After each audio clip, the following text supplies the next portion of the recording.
My name is Ernestina, and at 28 years old, I learned that the people who should believe in you most are often the first to write you off.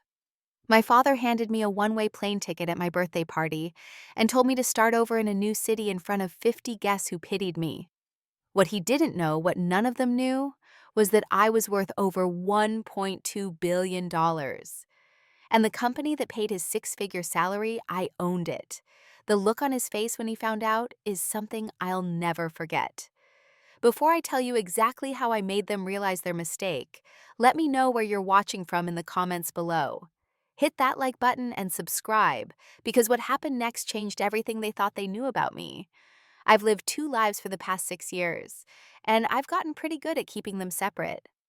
To my family, I'm Ernestina Thompson, the disappointment.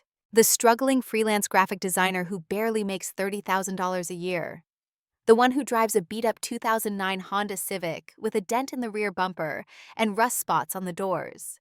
The daughter who rents a tiny one-bedroom apartment in a modest Atlanta neighborhood for $600 a month, shops at Target for clothes, and seems perpetually lonely, with no serious relationships and few friends. I graduated from a state college with a communications degree. Nothing special, nothing impressive. When I show up to family gatherings, I wear thrift store finds and clearance rack discoveries.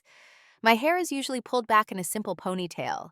I drive my rattling Honda and park it next to their luxury cars, feeling the weight of their judgment before I even walk through the door. My father Richard sees me as the one who didn't live up to my potential. His new family, the one he acquired when he remarried a woman named Diane 13 years ago. They all see me the same way. I'm the odd one out, the reminder of his first marriage, the daughter who can't seem to get her life together. But that's only half the story. That's the performance I've been giving for 6 years. The truth is different, completely different. The truth is that at age 22, while I was still in college, I created a revolutionary piece of project management software called FlowSync. I worked on it obsessively, 18 hours a day for 2 years, coding in my tiny college apartment, living on ramen noodles and black coffee, skipping parties and social events, while my classmates enjoyed their youth. FlowSync was special. It integrated artificial intelligence predictions for timeline accuracy and project management, something nobody else was doing at the time. I launched a beta version when I was 22, and within 3 months, I had 10,000 users. Tech companies started noticing. By the time I turned 23, I had acquisition offers on the table. I held out. I knew what I'd built was worth more than the initial offers. I negotiated. I waited. I trusted my gut. When I was 24 years old, I sold FlowSync to a major tech company for $850 million. After taxes, I kept approximately $550 million. I was 24 years old with more money than I could spend in 10 lifetimes. I didn't tell anyone. Not my father, not my family, not my college friends. Instead, I hired the best financial advisor I could find, along with a lawyer and an accountant. I invested smartly. I diversified my portfolio. I bought stakes in promising companies, and I watched my net worth grow. Over the next 4 years, my investments doubled. I became a venture capitalist, buying controlling shares in 12 different companies across various sectors. Today, at 28, my net worth sits at approximately $1.2 billion. Only two people know the truth: Jade, my executive assistant, and my lawyer. Everyone else, including my entire family, thinks I'm barely scraping by. My real life looks nothing like the one I show my family. I live in a penthouse on the 40th floor of the Sovereign Building in Buckhead, the most exclusive part of Atlanta. The entire floor is mine, 3,500 square feet of floor-to-ceiling windows overlooking the Atlanta skyline, designer furniture, and an art collection worth $500,000. My bedroom has a king-sized bed with Italian linens and a walk-in closet full of designer clothes I've never worn around my family. My home office has 3 high-end monitors where I run all my business operations. I own a Tesla Model S, a Range Rover, and a vintage Mustang, all kept in a private garage.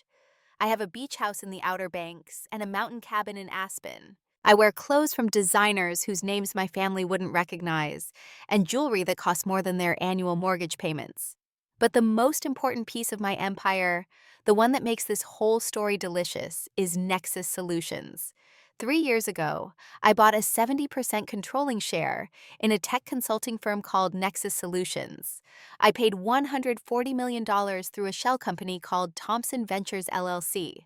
Nexus Solutions has 400 employees' offices in 5 cities and generates $300 million in annual revenue. And my father, Richard Thompson, works there. He's the Senior Vice President of Client Relations, a position he's held for 15 years. He makes $240,000 a year, a salary he's very proud of. He has no idea that the mysterious majority shareholder, known only as E.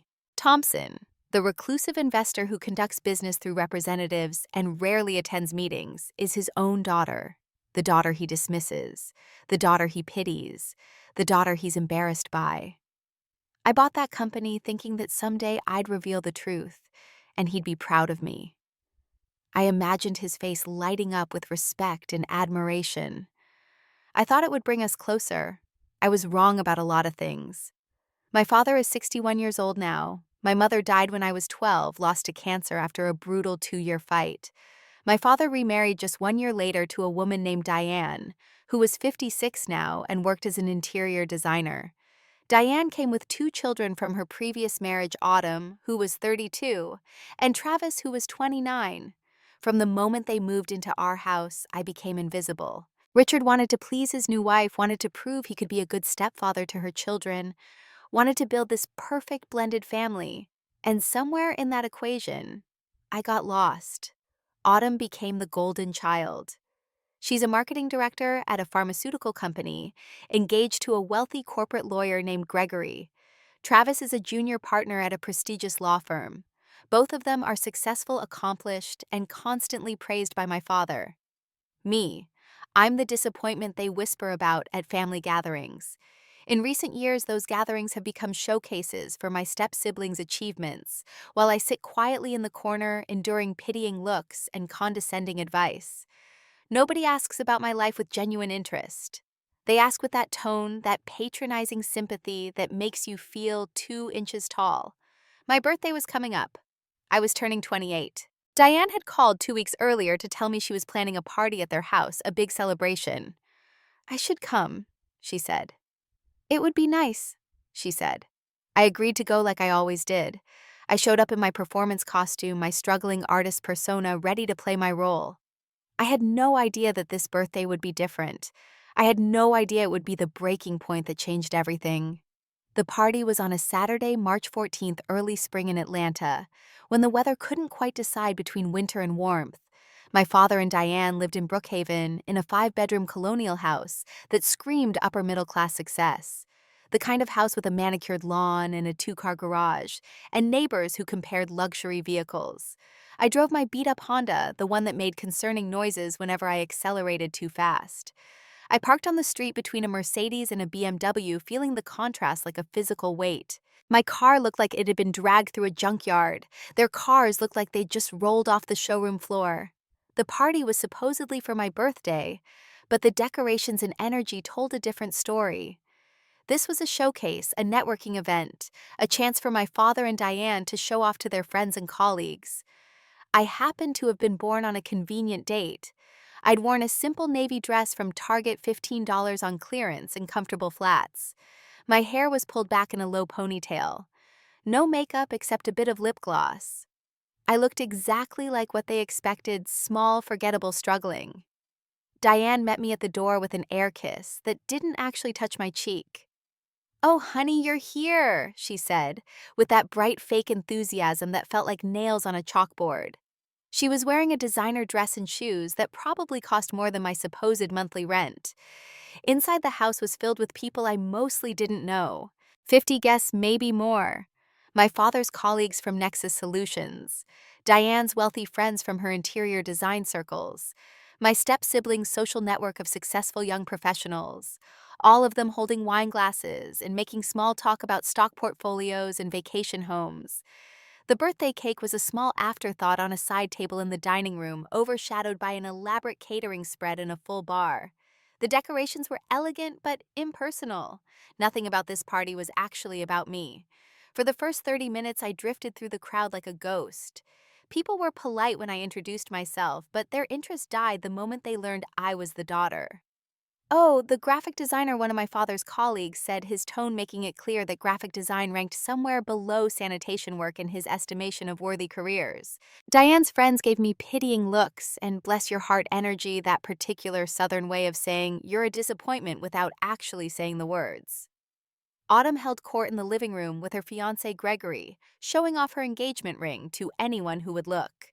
2 carats platinum setting probably cost more than a car. She talked loudly about their wedding plans, making sure everyone knew they were getting married in June at an expensive resort in South Carolina, a destination wedding that would cost their guests a fortune to attend. Gregory stood beside her looking pleased with himself. He was a corporate lawyer at a major firm, came from money drove a Porsche. He was exactly the kind of man my father approved of. When Autumn saw me, she waved me over with that smile that didn't reach her eyes. Ernestina, you'll come to the wedding, right? I know plane tickets are expensive and hotels at the resort are pricey, so we'll totally understand if you can't make it. The concern in her voice was as fake as her spray tan. I'll see what I can do, I said neutrally. Travis arrived late, bursting through the door with loud greetings and backslaps for the men he knew. He'd just made junior partner at his law firm at age 29, a fact he mentioned within the first 5 minutes to anyone within earshot. He wore an expensive suit and a watch that caught the light. My father's pride in Travis was visible from across the room. He put his arm around Travis's shoulders, introduced him to everyone as my son, the lawyer beaming like Travis had just won a Nobel Prize. I noticed not for the first time that my father never introduced me that way. When people asked who I was, he said, "This is Ernestina," with no elaboration, no pride, no warmth. The gift opening happened after dinner, which was catered and excellent and completely wasted on me because I could barely taste anything through my growing sense of dread. Diane called everyone to gather around the living room. "Time for gifts," she announced brightly. Autumn went first. My father handed her a card, and when she opened it, her eyes went wide. $5,000, Dad. This is too much. But her smile said she thought it was exactly the right amount. There was also a set of crystal vases, expensive and elegant for your new home with Gregory. Diane cooed. Travis opened his gift next. A Tag Heuer watch, the kind that cost $3,500, gleaming silver and blue. Travis held it up for everyone to admire, and the guests made appropriate appreciative noises. "Thanks, Dad, this is perfect," Travis said, already strapping it to his wrist. Then it was my turn. My father walked over and handed me a plain white envelope. No wrapping paper, no bow, no card. Just a white envelope that felt thin and insubstantial in my hands. I opened it carefully, aware that everyone was watching. A plane ticket fell out, one way from Atlanta to Portland, Oregon, and beneath it a stack of $100 bills. I counted quickly, $5,000 in cash. I looked up at my father, confused. "Dad, what is this?" He smiled, but it wasn't a warm smile. It was the smile of someone about to deliver tough love, about to say something they'd rehearsed and felt good about. "Ernestina, you're going to be 28. You've been struggling here in Atlanta for years, trying to make it as a freelance designer, barely getting by. Maybe what you need is a fresh start, a new city, new opportunities. Portland has a good creative scene, lots of young artists and designers. So this ticket is for you to start over somewhere else.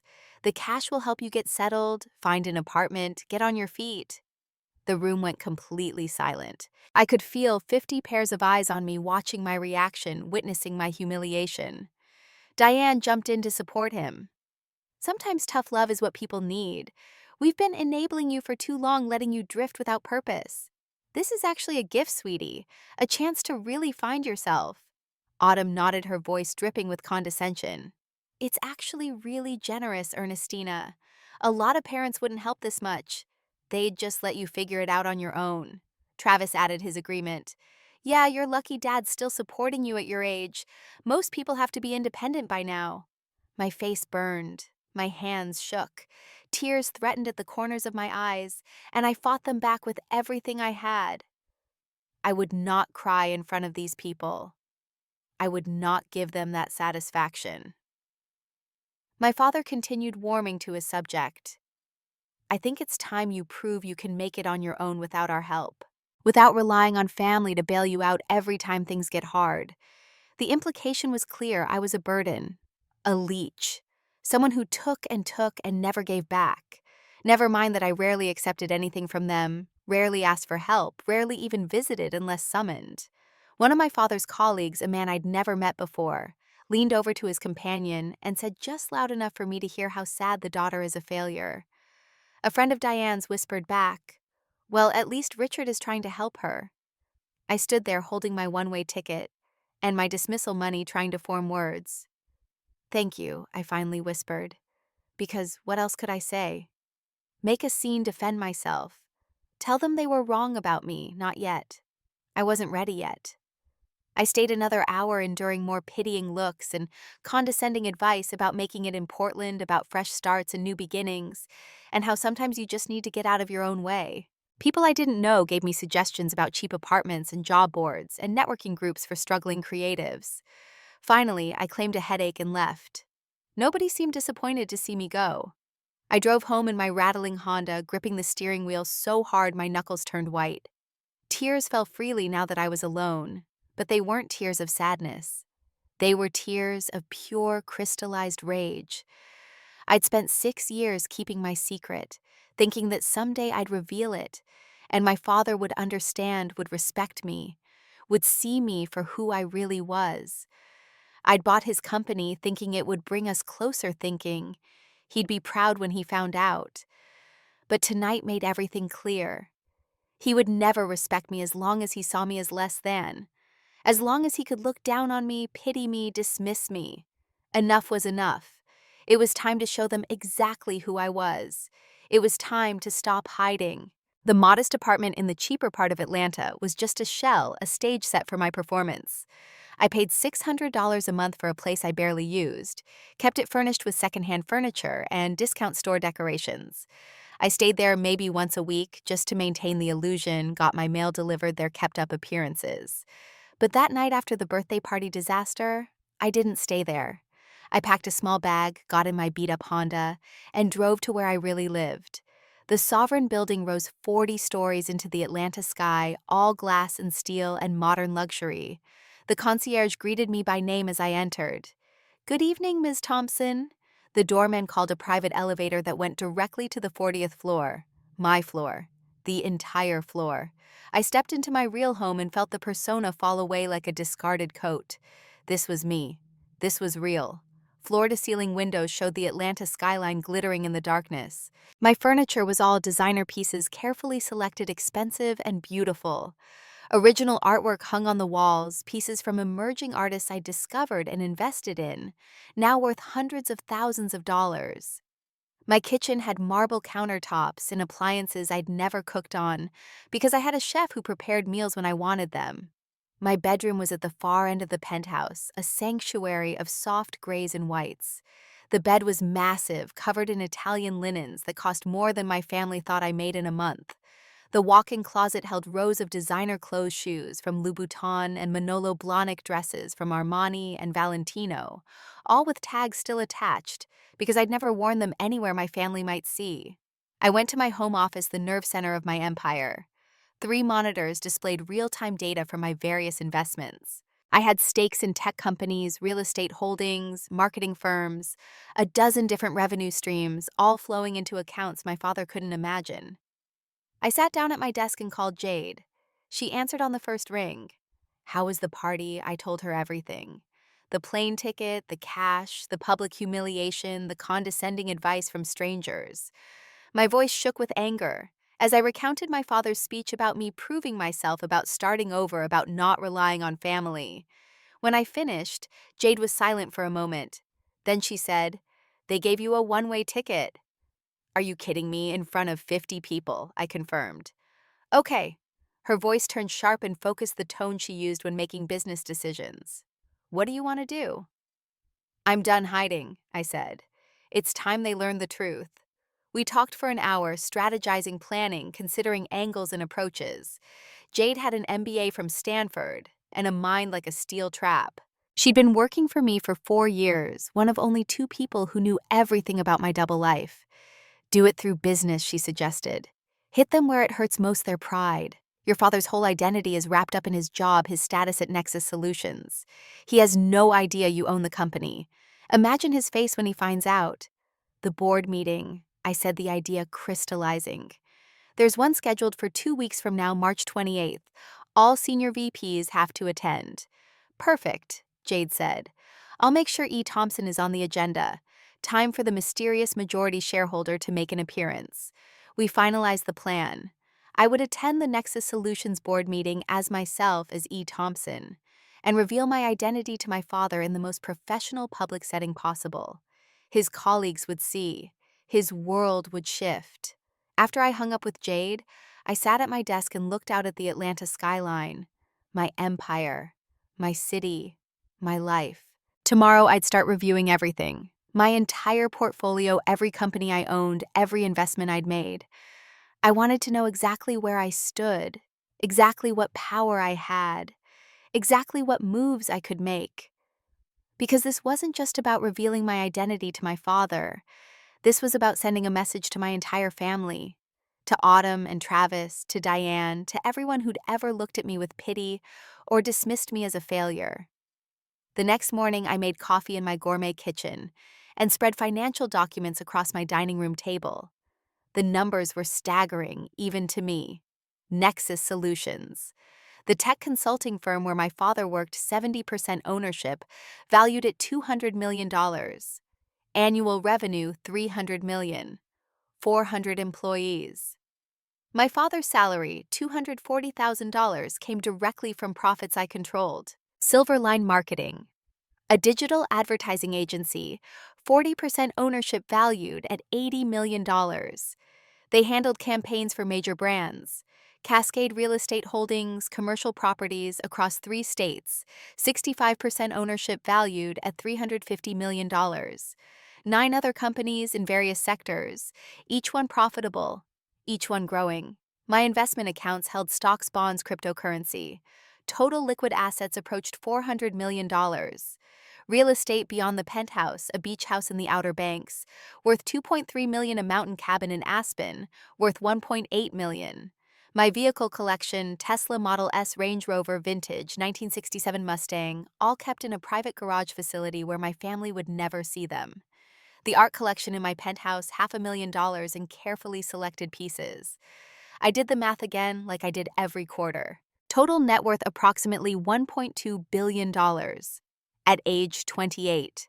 Built from one software program I'd coded in a college apartment, living on ramen noodles and determination. FlowSync had changed my life, and I'd been smart enough to leverage that first success into an empire. The story of how I'd gotten here still amazed me sometimes. I'd started college as a communications major, dutiful and bland, following a safe path. But then I'd taken a computer science class as an elective, and something clicked. I loved coding. I loved the logic, the problem solving, the way you could build something from nothing but ideas and effort. By age 20, I was taking advanced computer science courses while still officially a communications major. I started building FlowSync in my dorm room, working late into the night while my roommate slept. The idea was simple project management software that used artificial intelligence to predict timeline accuracy. Instead of just tracking tasks, FlowSync could analyze patterns and warn managers when deadlines were at risk. I worked on it obsessively. 18-hour days, skipped meals, ignored my social life. My friends thought I was weird. My father, during our increasingly rare phone calls, asked when I was going to get serious about my future. I launched the beta version when I was 22, right after graduation. Within 3 months, 10,000 people were using it. Tech blogs started writing about it, venture capitalists started calling, the offers came in, 400 million, 500 million. I kept saying no, kept improving, the software kept building the user base. When I was 24, the offer came in that I couldn't refuse. $850 million from a tech giant that wanted to integrate FlowSync into their existing platform. I said yes. After taxes and fees, I walked away with $550 million. I was 24 years old and richer than I'd ever imagined possible. That's when I hired Jade along with a financial advisor and a team of lawyers. They helped me invest wisely, diversify, build wealth on top of wealth, and I kept it all secret. I told my father I'd taken a freelance graphic design job. I rented the cheap apartment, bought the old Honda dress down, and played the role of struggling creative. I wanted to see if anyone would love me for who I was, not what I had. They all failed that test, spectacularly. Now, sitting in my real home with my financial empire spread out in front of me, I made phone calls. Time to activate everything. First call was to my lawyer, a sharp man who handled all my business dealings through carefully structured shell companies. We discussed the board meeting, the revelation, the legal implications. Everything was airtight. I owned what I said I owned, and there was nothing anyone could do about it. Second call was to Jade. Start making moves, I told her. I want them to feel this across every part of their lives. She understood immediately. Silverline Marketing. Autumn's fiance Gregory works for a law firm that handles their contracts right. Right? I'd done my homework. Gregory's prestigious law firm did contract work for Silverline Marketing, one of my companies. They'd been billing inefficiently, charging for hours that didn't match the work delivered. Drop them, I said. Find a legitimate business reason. This needs to be clean. Already on it. Jade's fingers were flying across her keyboard. I could hear the clicks through the phone. They've been overcharging.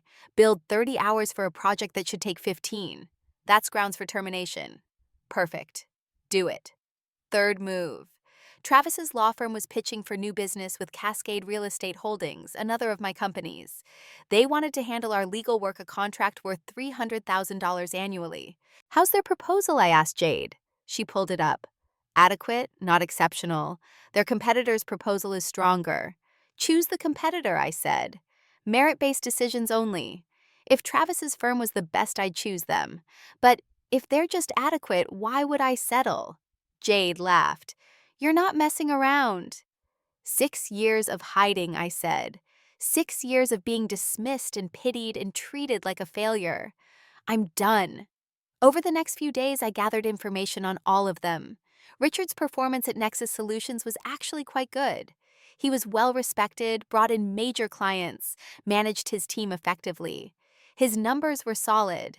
Diane's interior design business was struggling. She'd been losing clients to younger designers with better social media presence. Her revenue was down 20% from last year. Autumn's job at the pharmaceutical company was fine, but not exceptional. She was a marketing director, but had been passed over for VP twice. Travis was a junior partner at his law firm, but he was drowning in student loan debt. Nearly $200,000 still owed from law school payments, eating up a third of his salary. None of them were as successful as they pretended to be. They were all living slightly beyond their means, keeping up appearances, projecting success while struggling underneath. Just like they thought I was. The difference was my struggle was an act. Theirs was real. 5 days after the birthday party disaster, my father called me. I almost didn't answer, but curiosity won out. Ernestina. His voice had that fatherly tone that used to comfort me when I was small before he remarried and everything changed. Just checking in. Have you looked into apartments in Portland?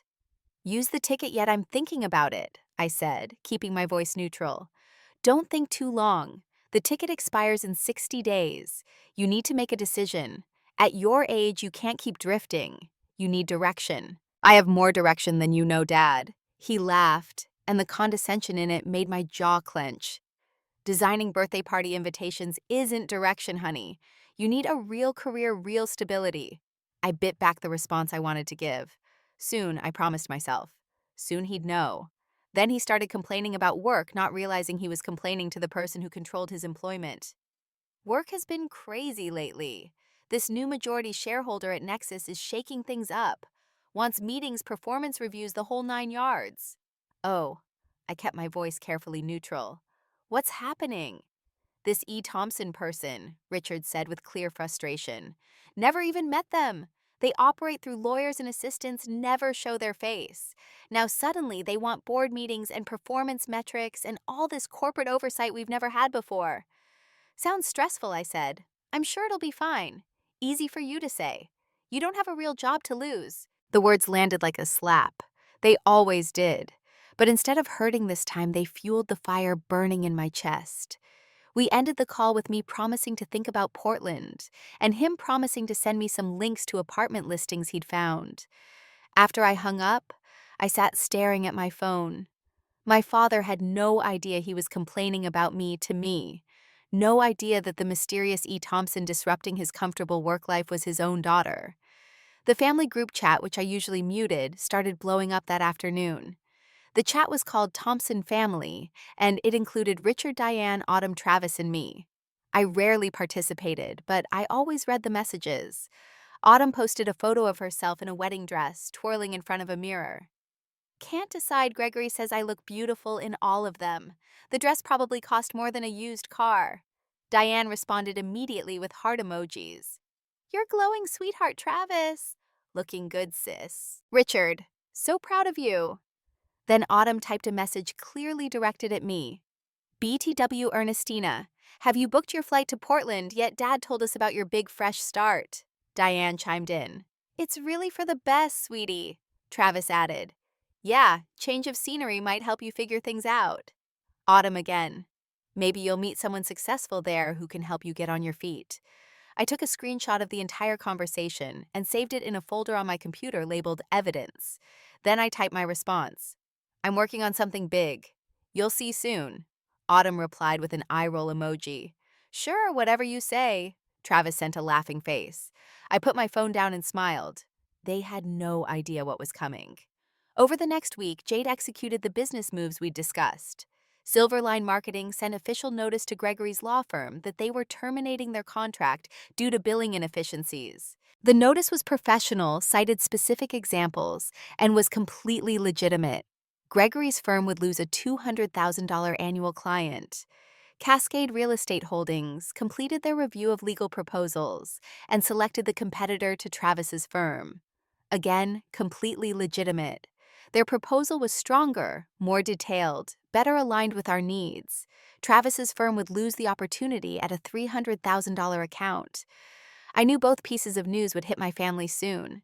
I knew they'd suspect I had something to do with it, but they couldn't prove anything, and the business reasons were sound. A week before the board meeting, Diane insisted on a family dinner. She called me personally, her voice tight. We're having dinner at that steakhouse in Midtown, Saturday at 7. We need you there. I'll be there, I said. Saturday arrived. I drove my beat-up Honda to the restaurant, a high-end steakhouse where entrees started at $50. I wore another Target dress, simple and cheap. Let them see what they expected to see. The family was already seated when I arrived. Richard and Diane on one side of the table, Autumn and Gregory on the other, Travis at the end. They'd left me a seat between Travis and the wall, the worst seat at the table where I'd have to ask people to move if I wanted to leave. I slid into the seat and immediately felt the tension. Gregory looked angry. Travis looked sullen. Autumn looked like she'd been crying. The conversation started innocuous enough talk about the weather and upcoming events, but it didn't take long for the real agenda to emerge. Autumn was talking about wedding plans when Gregory suddenly interrupted. Speaking of business, he said, his tone sharp. Silverline Marketing dropped our firm this week. I looked up from my menu. Oh, that's unfortunate. His eyes locked on mine. They cited billing inefficiencies, claimed we were overcharging. It's one of the biggest accounts we had. Travis jumped in. And Cascade Real Estate chose another firm over us for their legal work. Cost us a major opportunity. The table went quiet.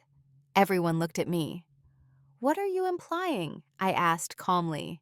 Richard leaned forward. Ernestina, did you have something to do with this? How could I possibly have anything to do with corporate decisions at companies I've never even heard of? Autumn's voice rose. Don't play dumb, Silverline Marketing, Cascade Real Estate. These aren't random companies. You're doing this because you're angry about the birthday present. What birthday present? The plane ticket telling me to leave town. Diane put her hand on my arm in that patronizing way she had.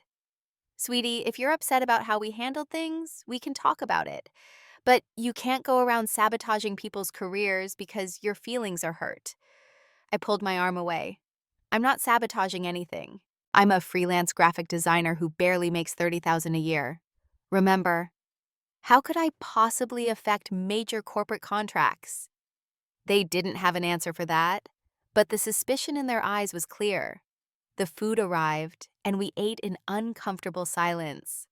Then Autumn, unable to help herself, started talking about the wedding again. The $60,000 destination wedding. The dress, the flowers, the resort. My parents are contributing 20,000, she said, smiling at Richard. Anything for my daughter's special day, he replied. I noticed not for the first time that he never called me his daughter with that same warmth and pride. Travis mentioned a potential big case at his firm trying to reclaim some of the evening's energy. If this goes well, I could make full partner within 2 years. Gregory talked about buying a house with Autumn looking at places in the suburbs with a $500,000 budget. They were all performing success, showing off trying to impress each other and themselves. Then Diane turned to me with that pitying smile. So, sweetie, any Portland plans yet? I have plans, I said. Big ones. Richard sighed. Like what? Found an apartment online. Better. I have an important work meeting next week. Very important. Travis actually laughed. What meeting could you possibly have? A board meeting? I said calmly. Autumn snorted. A board meeting for a graphic design gig. Something like that. Richard's dismissal was palpable. Don't oversell yourself, honey. It's not attractive. You're a freelance designer. You don't attend board meetings. Diane added her own condescension. Richard, don't be cruel. I'm sure her little meeting is important to her. I put down my fork and looked at each of them in turn. You'll see. 1 week from today, everything changes. Richard smiled indulgently. Sure, sweetheart. We believe in you. The sarcasm dripped from his words like poison. I stood up, placed cash on the table for my meal, and walked out. Behind me, I heard Autumn say she's completely delusional. Let them think what they wanted. In 1 week, their entire world would shift. The morning of March 28th arrived with perfect spring weather, sunny and mild. I woke up at 5 a.m. in my penthouse, wide awake with anticipation and nerves. I went through my routine with extra care. An hour workout in my private gym. A long shower. Then the transformation began. I'd hired a professional makeup artist who arrived at 7 a.m. She worked for an hour, creating a look that was flawless and powerful. Strong brows, perfectly lined eyes, lips in a confident red. This wasn't the barefaced girl my family knew. This was a woman in command. My hairstylist came next, blowing out my hair until it fell in sleek professional waves. Not the messy ponytail from family dinners. This was boardroom hair, CEO hair, billionaire hair. Then the outfit. I'd chosen an Armani suit in charcoal gray tailored to fit me perfectly. The jacket had cost $1,500. The matching pants were cut to elongate my legs. Underneath, a cream silk blouse that cost $600. The fabric felt like water against my skin. Shoes, Louboutin heels, and black patent leather. $1,200, the signature red sole, a small secret beneath my feet. Jewelry, simple but expensive. Diamond stud earrings, a watch worth $10,000, a single bracelet that looked understated but cost more than my family's monthly mortgage. I stood in front of my full-length mirror and barely recognized myself. Gone was Ernestina, the struggling designer. In her place stood E. Thompson, majority shareholder, billionaire investor, CEO. My driver arrived at 8 a.m. in a black Mercedes S-Class. I kept 3 drivers on retainer, rotating them, so none got too familiar, so none would accidentally mention me to the wrong people. Today's driver was a professional man in his 50s who asked no questions and kept his eyes on the road. We drove to Dunwoody, to the office building that housed Nexus Solutions. 15 stories of glass and steel, modern and impressive. My father had worked here for 15 years, climbing from account manager to senior vice president. He was proud of this place, proud of his position. He had no idea his daughter owned it. We arrived at 9:30. The meeting was scheduled for 10. I wanted to be early, wanted to settle in, wanted to own the room before anyone else arrived. I walked through the lobby in my heels, my posture straight, my confidence absolute. The receptionist looked up and her eyes widened slightly. She didn't recognize me, how could she? But she recognized power when she saw it. Can I help you? She asked, her tone respectful. E. Thompson, I said clearly. I have the 10 o'clock board meeting. Her reaction was immediate. She jumped to her feet. Of course, Ms. Thompson. Right this way. We're so honored to have you here. Let me escort you up. We took the elevator to the top floor, to the executive conference room. The receptionist opened the door for me, her deference absolute. The conference room was beautiful. Floor-to-ceiling windows overlooking the Atlanta suburbs. A long table that could seat 20. leather chairs, a wall of screens for presentations. 8 board members were already present talking quietly among themselves. 3 VPs sat further down the table, including my father. Richard was reviewing notes, his reading glasses perched on his nose. He didn't look up when I entered, didn't notice me at all. The board chair, a distinguished man in his 60s named Hamilton, stood when he saw me. "Ladies and gentlemen," he announced, his voice carrying authority. "Our majority shareholder, Ms. E. Thompson." I walked to the head of the table, my heels clicking on the polished floor. Each step felt powerful. Each step brought me closer to the moment I'd been imagining. I reached my seat and set down my leather portfolio, opened my laptop, arranged my papers. That's when my father looked up. His face went through a series of expressions in rapid succession. Confusion, first his brow furrowing as he tried to place me. Then recognition, his eyes widening. Then shock, his mouth actually falling open. Then disbelief, shaking his head slightly like he was trying to clear a hallucination. "Good morning," I said, my voice steady and professional. "Thank you all for attending today's quarterly board meeting." I looked directly at my father. His face had gone completely pale. His hands gripped the edge of the table. One of the other VPs leaned over and whispered, "Richard, you okay?" Richard couldn't respond. He just stared at me. I continued all business, not acknowledging him personally. Let's begin with the quarterly earnings report. As you can see from the materials distributed, we're up 12% over the same quarter last year. I pulled up charts on the screen, walked through numbers, discussed client retention rates and employee satisfaction scores. I knew this company inside and out. I'd been studying its operations for 3 years, since the day I bought controlling interest. The board members took notes, asked questions, engaged professionally. But I could feel my father's stare burning into me, could feel his shock radiating across the room. 20 minutes into the meeting, I addressed the strategic initiatives. We'll be implementing several changes over the next quarter. First, we're shifting from tenure-based raises to performance-based bonuses. Second, we're restructuring client services for better efficiency. Third, all VP positions will undergo comprehensive reviews. This got everyone's attention. The 3 VPs sat up straighter. I continued, keeping my tone matter of fact. We need to ensure our leadership is performing at the highest level. Review criteria will include client satisfaction metrics, team management, effectiveness, and revenue generation. Timeline reviews scheduled for next week. I glanced at my notes, though I had them memorized. Mr. Richard Thompson's review is scheduled for Tuesday, March 30th at 9 a.m. I used his full name: formal, distant, professional. Richard's face was impossible to read now. Shock had given way to something more complex: confusion, disbelief, maybe the first stirrings of understanding. The meeting continued for another 45 minutes. I discussed expansion plans, technology investments, competitive analysis. I was confident, knowledgeable, clearly in command. This was my company. These were my decisions. The board members responded to me with respect and deference. Questions were directed to me. Approval was sought from me.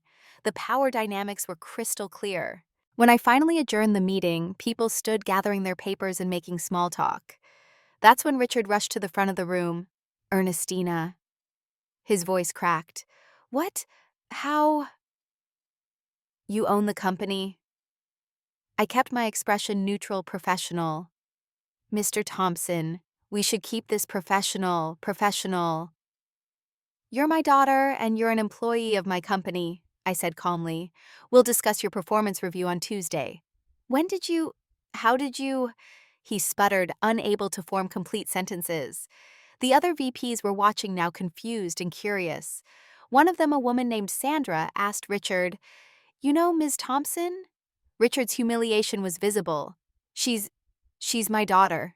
The reactions rippled through the room. Shock. Surprise. Someone whispered the one he gave the plane ticket to. Apparently, my father had been discussing his struggling daughter with his colleagues, had complained about having to support me, had mentioned the birthday gift, the fresh start in Portland. Now those same colleagues were seeing me as their boss. The power shift was visible, palpable, delicious. I addressed Richard directly, my voice cool. "I have another meeting to attend. HR will send you the details for your performance review." "We need to talk," he said, his voice pleading now. "As family." We can talk after your performance review, I replied. As employee and employer, I gathered my materials and walked out, leaving him standing there with his colleagues staring and whispering. The last thing I saw before the door closed was his face pale and shocked, finally understanding that nothing would ever be the same. My driver took me back to the penthouse. I sat in the back of the Mercedes watching Atlanta slide past, feeling the adrenaline still coursing through my veins. Jade was waiting in my apartment when I arrived, having let herself in with the key I'd given her. She held up a glass of champagne. How did it go? Perfectly, I said, accepting the glass. His face when he realized who I was. I'll remember that forever. We clinked glasses. My phone, which I'd silenced during the meeting, showed 37 missed calls and 53 text messages. I scrolled through them, watching my family implode in real time. Richard had called 15 times. Each voicemail was increasingly desperate. Ernestina, call me back. We need to talk. This is important. Please, honey, pick up. Diane had sent 12 texts. What is happening? Your father is very upset. Please call us. This is a family emergency. The family group chat had exploded. Autumn's messages were in all caps. OMG, Ernestina. What is happening? Dad said you own his company. Travis. This has to be a joke. Autumn again. Gregory just told me Silverline Marketing dropped his firm. Did you do that? Are you serious right now, Travis? And Cascade Real Estate chose another firm over us. This is you, isn't it? You're sabotaging us because you're mad about the birthday party. I typed a single response. I told you something big was happening. You didn't believe me. The replies came instantly. Autumn, this is insane. How do you have that kind of money? This doesn't make sense. I typed back. I made something of myself. Isn't that what you all wanted? For me to prove I could make it on my own. Travis, you're being vindictive. This is all about the birthday party and you know it. Me. This is about respect. Something none of you ever gave me. Diane. We always respected you. How can you say that? Me. You gave me a one-way ticket and told me to start over. In front of 50 people. You called it tough love. Richard's message came through. I was trying to help you. I thought you were struggling me by humiliating me, by dismissing everything I'd accomplished, by treating me like a burden. The chat went silent for several minutes. Then Richard. Can we please talk in person? This is too important for text messages. Me. After your performance review on Tuesday. I put my phone down and looked at Jade. What's next? She grinned. Well, Gregory's law firm is officially terminated as a vendor for Silverline. Travis's firm got the rejection letter from Cascade. And I have some interesting information about Diane's business if you want to hear it. Tell me. Jade pulled up a file on her laptop. Diane's interior design firm is hemorrhaging clients. She's down to 3 active projects. Her business partner is considering dissolving the partnership. She's about 6 months from bankruptcy. I absorbed this information. I hadn't known things were that bad for her. And Autumn Jade continued has been passed over for VP at her pharmaceutical company twice. She's stagnant. Travis has massive student loan debt, and his firm just lost a potential major client, which means his path to full partner just got a lot longer. They're all struggling, I said. Just like they thought you were, Jade confirmed. The difference is yours was an act. Over the next few days, the calls and messages continued. I ignored most of them, but some were too entertaining not to read. Autumn called crying. Gregory is furious. He thinks I did something to make you angry. Our relationship is suffering because of this. How could you? I didn't respond. Travis left an angry voicemail. You're destroying people's careers because your feelings are hurt. That's not business, that's revenge. Grow up, Ernestina. Still didn't respond. Finally, on Sunday, my father showed up at my modest apartment building, the one I barely used. He knocked on the door for 10 minutes before giving up. He didn't know about the penthouse, didn't know where I really lived. Monday evening, he tried a different approach. He called, and when I didn't answer, he sent a text. Please, Ernestina, I need to understand. Just tell me when this happened. How did you get this money? Why didn't you tell me? I thought about not responding. But something made me type back. Tomorrow at 9 a.m., you'll have your performance review. We can talk after that. Just business, I added. Keep it professional. Tuesday morning arrived. I dressed in another power suit navy this time, with a white blouse and the same Louboutin heels. I had my driver take me to Nexus Solutions at 8:45. The performance review was scheduled in a smaller conference room. Just me, Richard, and Paula from HR. Richard arrived at 8:55, 5 minutes early. He looked terrible. Dark circles under his eyes, wrinkled shirt. He'd clearly not slept much. He sat down across from me, and I saw him trying to reconcile the daughter he thought he knew, with the woman sitting before him in a suit that cost more than he made in a week. Paula pulled up Richard's file. I let her start the review, then took over. Mr. Thompson, I said using his formal title. Let's review your performance metrics over the past year. I went through everything. His client satisfaction scores were high consistently in the 90th percentile. His revenue generation was above target, bringing in $18 million against a $15 million goal. His team leadership scores were positive, with employees rating him as supportive and effective. Richard's performance, I said honestly, is quite good. You're a valuable employee to this company. Richard exhaled, some of the tension leaving his shoulders. So I'm keeping my job. Yes, I confirmed. Your position is secure. You've earned that. Thank you, he said quietly. However, I continued and watched him tense again. Due to budget reallocation toward technology infrastructure investments, there will be no raise this year for VP-level positions. I explained that we were pouring resources into new systems, competitive upgrades, staying ahead of the market. All true. All legitimate business reasons. But I've gotten a raise every year for 10 years, Richard protested. And you've earned them, I agreed. But this year available resources are allocated elsewhere. You performed well, you keep your job. The raise is a separate budget issue. Paula backed me up with company policy documentation. Everything was by the book. Richard looked at me, really looked at me. Is this personal? It's business, I said simply. Performance-based compensation. You performed well. You keep your job. The raise is a budget decision that affects all VPs equally. He couldn't argue with that. It was legitimate. Fair, even. The meeting concluded. Keep up the good work, Mr. Thompson. He tried one more time. Ernestina as your father. I cut him off. In this building, I'm Ms. Thompson. You're Mr. Thompson. Let's maintain appropriate professional boundaries. He left looking defeated, but still employed. I'd made my point without being cruel. I had the power to fire him to destroy his career. Instead, I'd evaluated him fairly and kept him on based on merit. The message was clear: I was in charge now. And I would be fair, but I wouldn't show favoritism. That same day, the other dominoes fell. Gregory called Autumn upset about losing the Silverline marketing contract. The firm was reconsidering his partnership track because he'd brought in the client and then lost it. Autumn called me desperate. You're punishing Gregory for my comments at the birthday party, aren't you?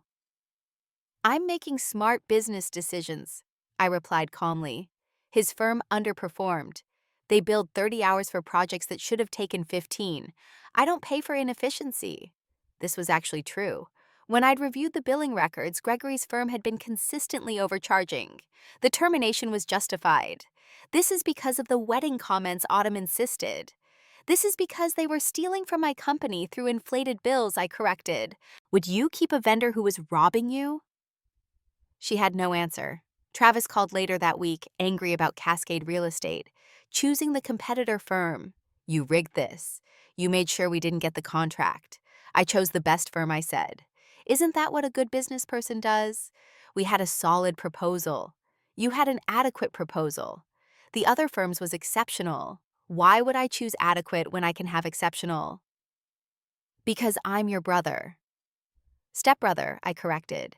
And that's not how business works. Would you want me making decisions based on family connections instead of merit? That would make me a bad business person. You're being vindictive. I'm being smart, I replied. Your firm's proposal was decent, but not outstanding. The other firm offered better value, more experience, and more innovative approaches. That's why they won. Not because of family drama, but because they were better. The lesson was sinking in. Merit mattered. Family connections didn't buy you success in my world. 1 week after the board meeting, Richard finally convinced me to meet for dinner. Not a family dinner, just the two of us. He begged through a series of texts until I agreed. I chose the restaurant, an expensive place in Buckhead. Arrived in my chauffeur-driven Mercedes. Walked in wearing a designer dress and shoes that cost more than his monthly car payment. Richard was already seated looking small and nervous in a booth by the window. He stood when he saw me, and I saw him taking in the transformation. The real me, not the performance he'd been watching for 6 years. We sat down, ordered drinks. The silence stretched between us. Finally, he spoke. I owe you an apology. Go on. I was wrong. About everything. I didn't know who you were, what you'd accomplished. If I'd known, I stopped him there. That's the problem, Dad. You should have respected me regardless of my bank account. My worth as a person, as your daughter, shouldn't depend on how much money I have. He nodded slowly. I know. I see that now. I leaned forward. You loved me, but you didn't respect me. You were embarrassed by me. You gave me a one-way ticket to another city because I was a disappointment. I was trying to motivate you, he said weakly, by humiliating me in public, by telling 50 people that I was a failure who needed to start over somewhere else. His eyes filled with tears. I thought you were struggling. I thought I was helping. You thought wrong. I kept my voice steady. I've been successful for 6 years, wildly successful. And I kept it secret because I wanted to know who would love me for myself, not for my money. He absorbed this. And we all failed. Spectacularly, I confirmed. Why did you buy my company? He asked. I was honest. I wanted to be part of your world. I thought if I succeeded in your field in business and corporate success, you'd finally respect me. I thought it would bring us closer. His face crumpled. You shouldn't have had to buy my respect. No, I agreed. I shouldn't have. We sat in silence. The server brought our food, but neither of us ate much. Where do we go from here? Richard asked finally. I don't know, I admitted. Our relationship will never be what it was. That's gone. But maybe we can build something new, something honest. I'd like that, he said quietly. It'll take time, and it'll be on my terms. He nodded. I understand. Dinner ended without resolution, but with honesty. Maybe that was enough for now. 6 months passed. Fall arrived in Atlanta, painting the trees gold and crimson. I stopped hiding completely, moved openly in my real life, drove my real cars, wore my real clothes. I started dating someone I'd met through business circles, a venture capitalist who knew me as E. Thompson from the beginning, who'd never seen the struggling artist performance. It was refreshing to be myself from the start. Richard kept his job at Nexus Solutions. He worked hard, met his targets, and sent me weekly emails. Not demands, not complaints, just updates on his life attempts to rebuild connection. I responded when I felt like it, brief, but not unkind. Diane occasionally texted. The messages were stiff and formal apologies wrapped in excuses. I responded politely but kept my distance. Autumn surprised me by sending a handwritten letter, 6 pages of genuine apology and self-reflection.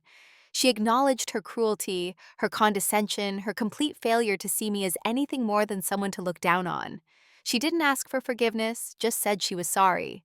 I appreciated the honesty and sent a brief note back acknowledging her effort. Travis remained resentful.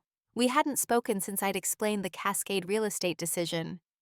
I heard through Richard that Travis was still angry, still convinced I'd sabotaged him out of spite. Maybe someday he'd understand, maybe not. The boundaries I'd set remained firm. I wasn't the overlooked daughter anymore, desperate for crumbs of approval. I was a billionaire who'd built an empire from scratch, and I demanded respect. One Sunday in September, Richard asked to meet for coffee. Just coffee, just conversation. No agenda. I agreed. We met at a cafe in Midtown Neutral Territory. He looked better than he had 6 months ago. Still older, still humbled, but healthier, more at peace, somehow. We talked about surface things at first, the weather sports his garden that Diane was helping him cultivate. Then he took a breath and dove deeper. I've been in therapy, he said. Individual counseling, trying to understand why I treated you the way I did. I waited, sipping my coffee. I cared too much about appearances, about status, about what other people thought. When I remarried, I wanted so badly to make it work to prove I could blend families successfully. Somewhere in there, I lost sight of you. I prioritized Diane's children over my own daughter. I nodded. I'd come to similar conclusions in my own therapy. And when you didn't fit the image of success I'd created in my head, when you weren't a doctor or lawyer or corporate executive, I felt like you were reflecting badly on me. He laughed bitterly. How messed up is that? My daughter builds a $1 billion empire, and I feel like she's failing because she doesn't fit my narrow definition of success. Pretty messed up, I agreed. I measured your worth by your bank account. And when I thought your bank account was small, I decided your worth was small too.